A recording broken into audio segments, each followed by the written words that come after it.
Pues bien, como dije antes, la Atenas del siglo V a.C. era una polis muy politizada. Lo que le importaba al ciudadano griego era triunfar políticamente en ese sistema democrático de total igualdad. Ahora bien, hay que hacer una salvedad eh, al hablar de esta democracia ateniense. En esta democracia gobiernan los ciudadanos libres griegos. ¿Y quiénes son los ciudadanos libres griegos? Los hombres griegos. Es decir, las mujeres, los niños, los bárbaros, los esclavos no tenían participación política. Solamente tenían participación política todos los varones griegos libres de la polis. Todos ellos en conjunto tomaban las decisiones de toda la ciudad. Se reunían en el ágora, que era la plaza central de la ciudad, y en conjunto tomaban las decisiones políticas de la ciudad. Es decir, si tenían que ir a la guerra o si no tenían que ir, qué leyes se iban a implementar, cuáles no. Es decir, resolvían todos los problemas de forma conjunta. Pero recordar que esta es una democracia solo de ciudadanos griegos. Es decir, en la que solamente gobernaban los hombres libres griegos. Insisto, las mujeres, los niños, los esclavos, los bárbaros, es decir, los extranjeros, no tenían participación política porque el ciudadano griego creía que estos no tenían el nivel intelectual para poder gobernar bien la ciudad. En cambio, los hombres griegos, los ciudadanos griegos, sí tenían esa capacidad para gobernar. O sea, eran la máxima representación de la intelectualidad humana. Bien, es en este contexto politizado en que hacen aparición los sofistas. ¿Quiénes eran los sofistas? Eran maestros de sabiduría.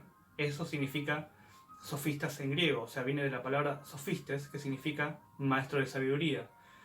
Los sofistas eran maestros que enseñaban a los jóvenes griegos a ganar discusiones. Es decir, eran maestros de origen extranjero, o sea, que venían por fuera de la antigua Grecia, podían ser persas, macedonios, que se habían instalado en la ciudad de Atenas y enseñaban a los jóvenes griegos que estaban por ingresar en la política ateniense a ganar discusiones. Ellos enseñaban materias como retórica, oratoria, política, derecho, es decir, te daban todas las herramientas para que vos pudieras ganar una discusión en un debate.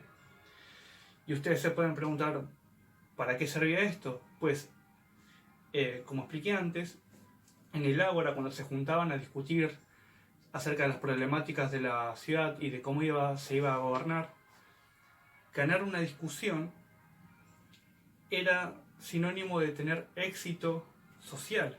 Es decir, si vos en una discusión puedes convencer a la otra persona de tu punto de vista, y más en este contexto donde se tomaban decisiones, si yo puedo convencer a los demás ciudadanos de mi punto de vista, yo paso a gobernar la ciudad a través de la discusión, a través de imponer mi pensamiento, de lograr convencer a los demás acerca de mi pensamiento.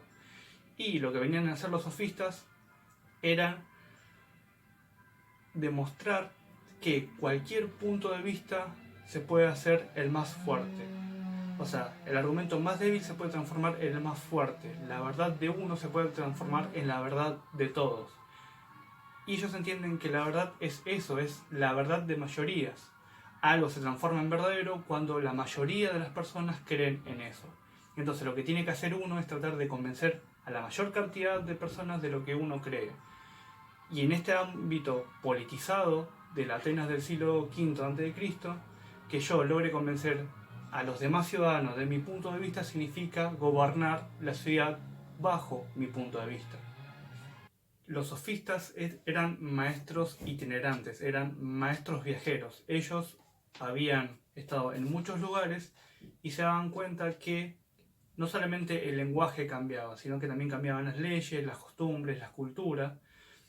Entonces, lo que se dan cuenta ellos es que la verdad es relativa, la verdad es subjetiva, que es básicamente decir lo mismo. ¿Qué significa que la verdad sea relativa? Significa que la verdad cambia según el tiempo y el lugar, y es subjetiva porque cambia según quién lo dice, cambia según el sujeto que lo dice. Entonces ellos van a plantear que la verdad parte de uno, parte del sujeto. Es totalmente subjetiva y lo que tiene que hacer el sujeto es tratar de imponer su verdad por sobre los demás. ¿Y cómo se hace para imponer la verdad de uno sobre los demás? A través del discurso, a través del lenguaje. Ellos entienden que el lenguaje es un arma letal. Si uno maneja bien el lenguaje y puede lograr convencer a los demás, puede hacer que los demás piensen como uno y que actúen como uno quiere. Es decir, manejar bien el lenguaje es una forma de gobernar a los demás. Es una forma de transmitir el poder de uno y la voluntad de uno hacia los demás. Los sofistas eran vistos como grandes sabios en su momento, como figuras importantes. Filósofos sofistas como Protágoras o Gorgias eran tenidos en gran valía en la sociedad ateniense. Pero había un filósofo que era igual de importante, pero que representaba todo lo opuesto a lo que pregonaban los sofistas. Y este filósofo era, mejor dicho, el máximo representante de la filosofía griega, o sea, de la filosofía propiamente ateniense. Él era Sócrates. Mientras que los sofistas decían que la verdad era relativa, es decir, que cambiaba según el tiempo y el lugar, es decir, no es lo mismo que algo sea verdadero hoy a que sea verdadero mañana, y la verdad de hoy no es igual a la verdad de ayer, y que la verdad no es igual acá que en otro lugar, y según quien lo diga, Sócrates dice que la verdad como tal es una, que la verdad es universal, es decir, que es igual para todos, y que no es subjetiva, sino que es objetiva, está por fuera del sujeto. Sócrates decía que la verdad era una y nunca cambiaba, porque si la verdad cambiaba, la verdad como tal no existiría. Si yo digo que algo es verdadero hoy y mañana digo que lo verdadero es otra cosa, ¿cuál de las dos era lo verdadero? ¿Cuál de las dos es verdad? Sócrates decía que si la verdad cambiara no sería verdad. La verdad, por su naturaleza, no tendría que cambiar nunca. Y está por fuera del sujeto. Sócrates decía que la verdad solamente se podía conocer en el diálogo con los demás. Mientras que los sofistas decían que la verdad partía del sujeto y se imponía a través de un discurso, Sócrates decía que la verdad está por fuera del sujeto, es totalmente objetiva y solamente a través del diálogo con los demás es que se podía llegar a conocer la verdad. Para ser un poco más ordenados, vamos a decir que existen dos grandes críticas que le hace Sócrates a los sofistas. Una se la denomina la crítica intelectual o nociológica y otra la crítica ética o moral.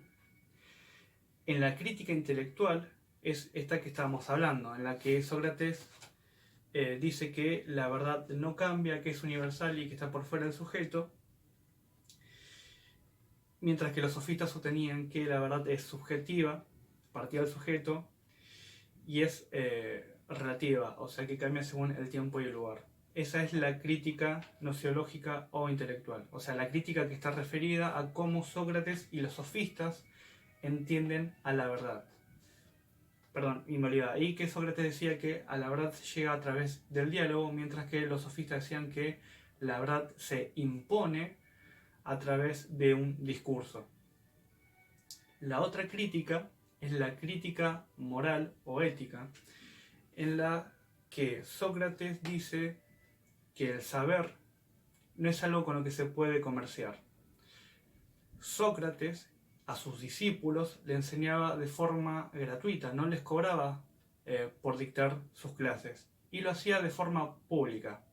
Es decir, cualquiera que quería tomar clases con Sócrates solamente tenía que ir al ágora, o sea, la plaza central de la ciudad de Atenas, y charlar con él acerca de cualquier tema. En cambio, los sofistas cobraban enorme cantidad de dinero por sus clases, que encima eran de carácter privado. Alguien que quería tomar clases con un sofista debía pagar mucho dinero e ir de forma privada y personal a tomar clases. O sea, un sofista rara vez daba la misma clase a dos alumnos diferentes. La clase era totalmente personalizada, privada y muy bien paga. Es por esto que Sócrates llama a los sofistas las prostitutas del saber. Es decir, para Sócrates lo que hacían los sofistas era una aberración, porque enseñaban que la verdad cambiaba, o sea, una herejía total para él, y encima enseñaban a mentir, enseñaban a sostener cualquier tipo de argumento, es decir, convencerte de que hoy algo es verdadero y mañana convencerte de que otro punto de vista también es verdadero, por más que sea contrario al que planteabas en un principio. Es decir, Sócrates creía que los sofistas enseñaban a mentir, enseñaban falsedades y encima te cobraban por ello. Esa es la gran crítica que hace Sócrates a los sofistas en este sentido, ¿no? En este sentido moral, de que no está bien cobrar por el conocimiento. El conocimiento no se tendría que cobrar, tendría que ser público y gratuito porque no pertenece a una persona en especial. La verdad está por fuera de las personas y solamente se conoce a través del diálogo, y eso no se tendría que comerciar con eso. Resumiendo, la crítica intelectual de Sócrates a los sofistas tiene que ver en cómo entienden Sócrates y los sofistas la verdad, y la crítica moral o ética tiene que ver con cómo Sócrates y los sofistas entienden la enseñanza. Si esta tiene que ser pública o gratuita, o si se tiene que cobrar o no. Sócrates cree que los sofistas son sabios, pero un tipo especial de sabios. Para empezar, vamos a decir que Sócrates divide a los hombres en dos tipos. Por un lado está el hombre vulgar y por el otro lado está el hombre sabio. El hombre vulgar es aquel que no persigue el conocimiento, es aquel que vive de forma práctica resolviendo los problemas cotidianos de su vida. Es decir, no intenta ir más allá en el conocimiento. Por el contrario, el sabio es aquel que busca el conocimiento, que le interesa conocer más allá de lo que se le presenta. A su vez, Sócrates va a dividir al sabio en dos tipos. Por un lado está el sabio necio y por el otro el sabio ignorante. El sabio necio es aquel que, después de buscar la sabiduría y de obtener determinado conocimiento, cree conocerlo todo, cree poseer la sabiduría. Y se pone en un estado de altanería, es decir, yo sé y los demás no saben.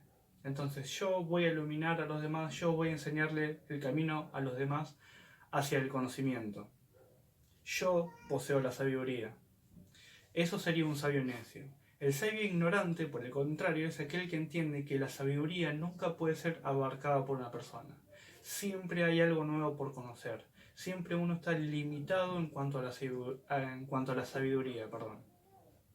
Entonces, el sabio ignorante es aquel que reconoce su ignorancia, aquel que reconoce su carencia de conocimiento.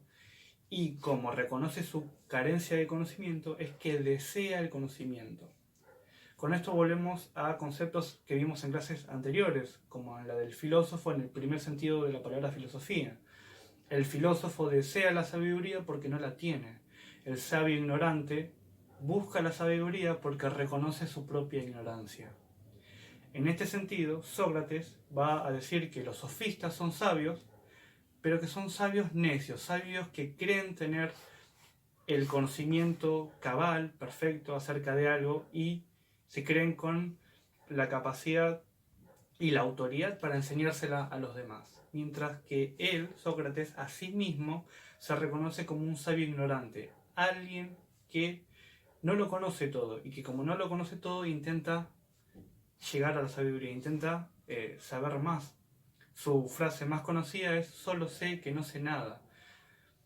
O sea, él se reconoce como ignorante y él entiende que el mejor camino para llegar a la sabiduría es reconociendo tus propias limitaciones en cuanto al conocimiento.